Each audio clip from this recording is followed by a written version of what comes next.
نوحه سوخت با نظرداشت خصوصیت جایگیرشوی جغرافی خود اقلیم به خود خاص را نیز صاحب است. احتمالیت روی دادن حالتهای فوق‌العاده آبخیزی و آمدن سیل در ناحیه‌مان زیاد است.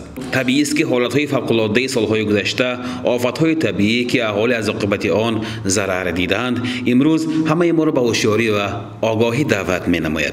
کارهای عملی که به پیشگیری کردن وضعیت فوق‌العاده در ناحیه کوهساری مملکتمان نگرانده شدند، از روزهای اول ماه فوریه آغاز کرده شدند. این البته سبب‌های اساسناکی خود را دارد.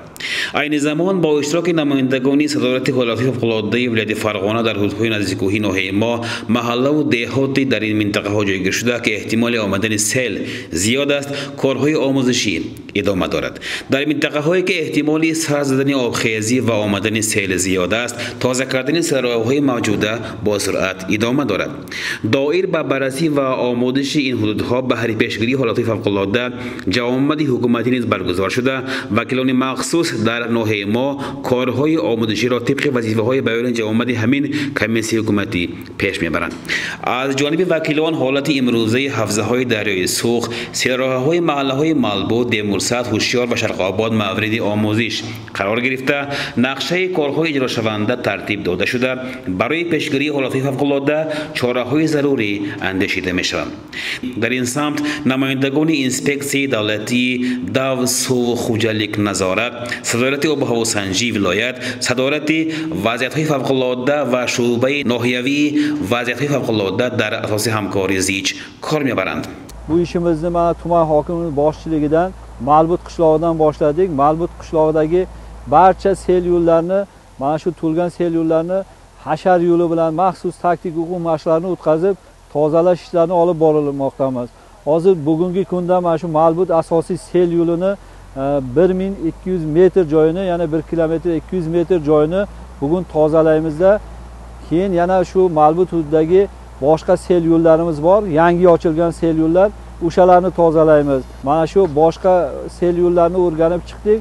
Ularni ham tozalash uchun hozir 3 ta o'quv nuqta qildik. 3 ta o'quv nuqta, ya'ni 3 ta sel yo'lida tozalash ishlarini tashkil qildik. Bu Toshqura sel yo'lida o'z texnikalarni jalb qildik, hamda Malbut qishlog'idagi Oqtosh sel yo'lini ham tozalash ishlarini, tadbirlarni davom etamiz. Mana shu ishlarimizdan asosiy maqsadimiz mana shu aholimizni sel suv toshqinlaridan himoya qilish, sel toshqinlarini xavfsiz va barqaror o'tkazib yuborishni ta'minlash, barcha ijtimoiy soha obyektlarini, yo'llarni, infratuzilma, boshqa kommunal sohadagi obyektlarni himoya qilish asosiy maqsadimiz. با مقصد حفظ اهالی از آبخیزی برای تشکیل کردن کارها دایر به تازه کردن سیل‌راه‌های محلی و عملی نمودن تدبیرهای مهندسی در حدودهای ناحیه‌های انکلاوی همسرحد با جمهوری قرقیزستان در شاه مردان و جمع شهروندان محله یاردانی ناحیه فرغانه از حساب مبلغ‌های بودجت حکومت ولایت به مقدار 10 تن سوزشواری دیزلی و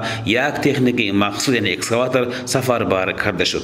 چون این کارها در ناحیه سوخت نیز دوام دارند. سوخت tumanimizda mana shu asosan sel xavfi ko'p hududlardan bittasi Malbut qishlog'i hisoblanadi.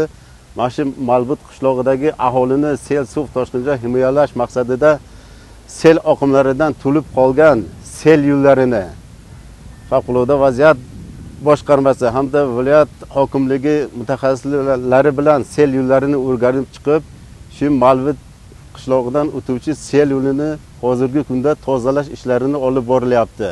Mana So'x tumanimizda barcha sel yo'llarini, asosan aholiga xavf soladigan nimalarini, sel yo'llarini tozalab, qirg'oqni mustahkamlab, shu aholimiz maqsad, shu aholimiz sel oqimlaridan zarar ko'rmaslik uchun barcha ishlarni bajaramiz. ساکنان محله‌هایی که در حدود احتمال آبخیزی زیاد بوده استقامت می‌کنند، از این گونه کارهای عملی و اعتباری امروزه قناعتمندی اظهار می‌کنند. زیرا تمام کارهایی که به اجرا رسیده استادند به نفع اهالی و آبادی حدودها نگرانده شدند.